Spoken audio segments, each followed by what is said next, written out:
Hey guys, Brian here from Vintage Classic Specialist. Happy Monday. If you're in Southern California like I am, happy hot Monday.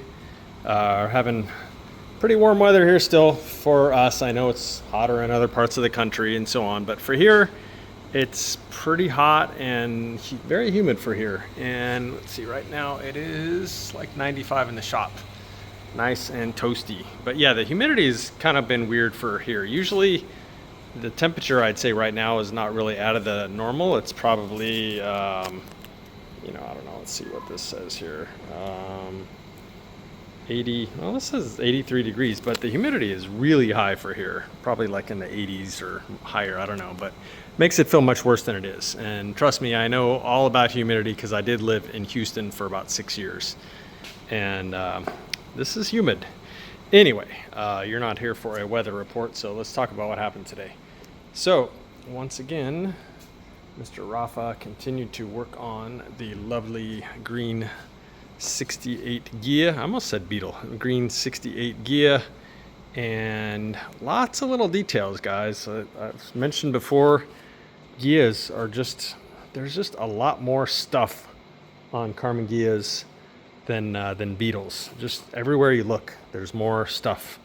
More complicated ventilation system. There's 2 horns instead of 1. It's just, the interior is much more complicated. There's just vinyl all over the place and stuff like that. So anyway, yeah, he continued to chip away at this pup. So one of the things he did was to clean up and reinstall the original washer bottle. So kind of cool.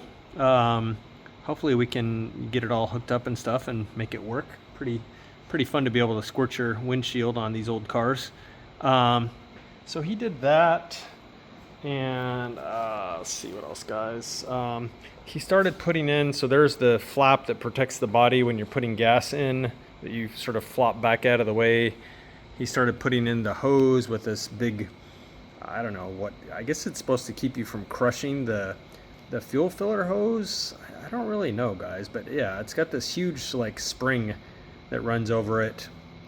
Again, the only thing I could think of, because that's not like a pressurized hose, it's just where you fill the thing from. So the only thing I can think of is that it's meant to keep you from crushing that hose somehow when you're putting luggage in. I don't know. If anyone knows the actual purpose of that thing, please tell us. But I'm assuming it's just protecting that hose. So he put that in. The gas tank is done. I think I mentioned before we had Tom's radiator restore it. Actually, the bottom of it was kind of corroded out, so they patched it and lined it with the liner that they use and stuff like that. So I'll probably pick that up maybe tomorrow, and I can go ahead and go in. Rafa also did like I guess I'd call it a preliminary front end alignment.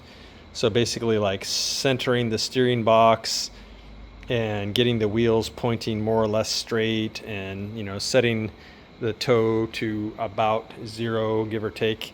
You can't do a super accurate one without wheels and tires on it and without the car resting on the ground where the suspension has settled into its final position, because these cars do have a little bit of what's called bump steer, whereas when the suspension moves, the angle of the wheel also kind of moves some because of the angle on the tie rods and stuff like that. Anyway, but yeah, normally at this stage we do, again, what I would call like a preliminary alignment, just to get things like in the ballpark. So when we put it on the ground, it's not all crazy and stuff like that. So he did that today.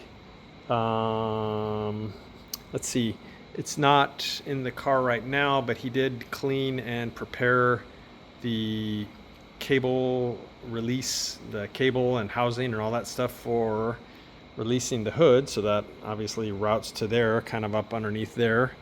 So that's prepared. And some other little things he put on the shift rod access cover. So that's underneath there between the 2 tubes of the front beam, stuff like that. I think those are kind of the main things that he did. Rafa did also work with Rene, our paint and body guy today, kind of like looking at and strategizing on the second 68 Ghia, which is the blue one, which is also super rusty, maybe rustier than this poor baby was. And we did buy a donor body for it, which has been smashed in the front. And so Rafa and Rene were spending some time today kind of like going back and forth, looking at those two cars, kind of strategizing how we're going to slice and dice those two bodies to make a nice one. So yeah, he spent some time on that. And then he actually spent about half an hour on one of the seat frames for the Baja Bug. Of course, it had, I don't know, some not correct seat frames in the front. And we picked up some used ones. And, you know, usually they need a little love. And so he was working on that seat frame a little bit. Anyway, so that was Mr. Office Day. So let's see what I did today.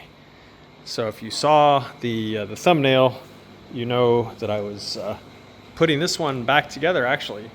So if you saw the episode on Friday, I went ahead and pulled the engine, which is right there, pulled the transmission, which is where is it? Yeah, right there. Pulled those out on Friday, and then today went ahead and started preparing everything and putting things back together. So, of course, I still had to pull the pull some of the part, or well, let's see. I think I had pulled off the caliper adapters already, or maybe I pulled those off today. I don't know. At some point, I had to pull off the caliper adapters off the old transmission, and then clean all the sealant and old gaskets and stuff off those. And then there were with this transmission came with bearing retainer caps that were nice and new and freshly powder coated and stuff.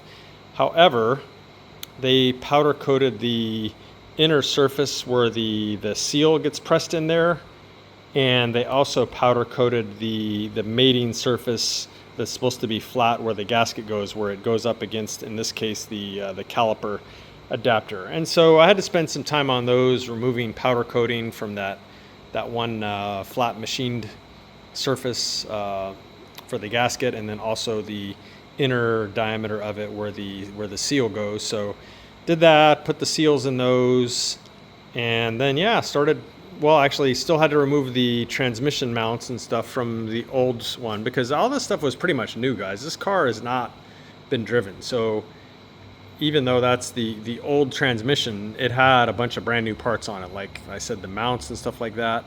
So finished stripping all that stuff off that transmission and put it on this one, and then went ahead and installed it in the car, connected the axles to the spring plates, put the rotors on, put on the calipers and spaced them correctly, stuff like that. Put on the shocks, hooked up the e-brake cables. So pretty much the transmission side of this project now is more or less done. I still need to put oil in this transmission. The clutch obviously will have to be adjusted when the motor goes in, and the shift coupler up underneath there is not hooked up yet. But I think the transmission now is ready to receive the motor. So I don't know if I mentioned or not, guys. I think I suspected it, and then when I looked at the transmission today, I confirmed it. So the old transmission actually does have the bus nose cone on it.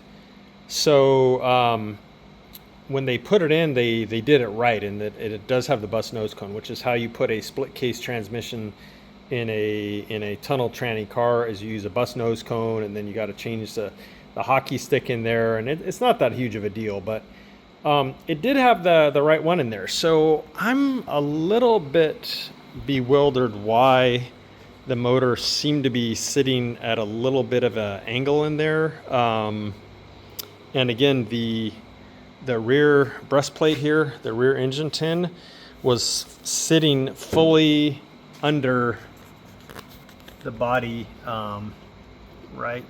right here, where the so this is like the channel where the rubber seal goes. The breastplate was totally sitting underneath this, and I'm not really sure why. That's why I suspected that it had the wrong nose cone in it, because that will cause the whole engine and transmission and stuff to kind of tilt in a funny way, where the exhaust ends up kind of low, the tin ends up low, stuff like that. But No, it actually had the right one in it. So I don't know why it seems like it's sitting in there a little bit funny, but I think I'm just at this point gonna put it back together more or less how it was, you know, as far as leaving everything alone. The only thing is I may still go ahead, and so you can kind of see my line that I marked on here with a Sharpie when it was still in the car. I may still go ahead and trim this, even though it does kind of sit like just below the seal, because my fear is obviously when you're driving the car, the engine is vibrating, it's torquing, it's doing this, and I'm afraid that this on the body is just going to be making all kinds of racket, and it's going to be loud and sound terrible. So I may go ahead, even though it is kind of sitting under the body. Again, when you're driving the car and you're applying, you know, torque and stuff like that, I think this thing is going to be slapping around underneath there, making awful noise. So probably I'm going to go ahead and trim it. So at least it is not like metal on metal as far as touching the underside of the apron there. So we'll see. So I'll probably go ahead and pull off the breastplate and then stick the motor in just like that, pretty much just how it is here, minus the breastplate, and then kind of double check the line and stuff here and go ahead and trim that, and then see if I can get the breastplate in there and kind of go from there. The only other thing is those giant chunky valve covers were within like a millimeter, maybe 2 of hitting the body up underneath there where there's like the shelves.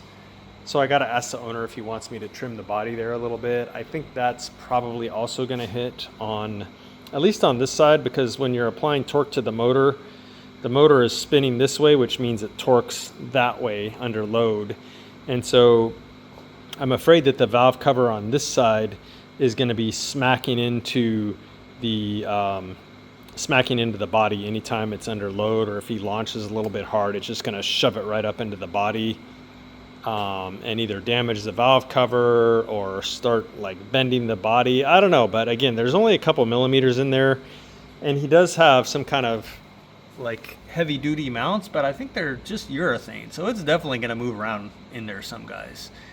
So I'll probably check in with him on that and see what he wants me to do. But yeah, so motor's probably going to go in tomorrow, a little bit more fiddling probably with the tin, and then what I need to start doing is fitting the oil cooler and the oil filter. I think I showed you guys, it's already mounted here on one of the bumper brackets like pretty much everyone uses up in there. So yeah, I need to plumb that in, and the cooler, and mount the cooler, and you know, route the lines and everything like that. So yeah, still quite a bit of work to do here, but at least for now the transmission's back in.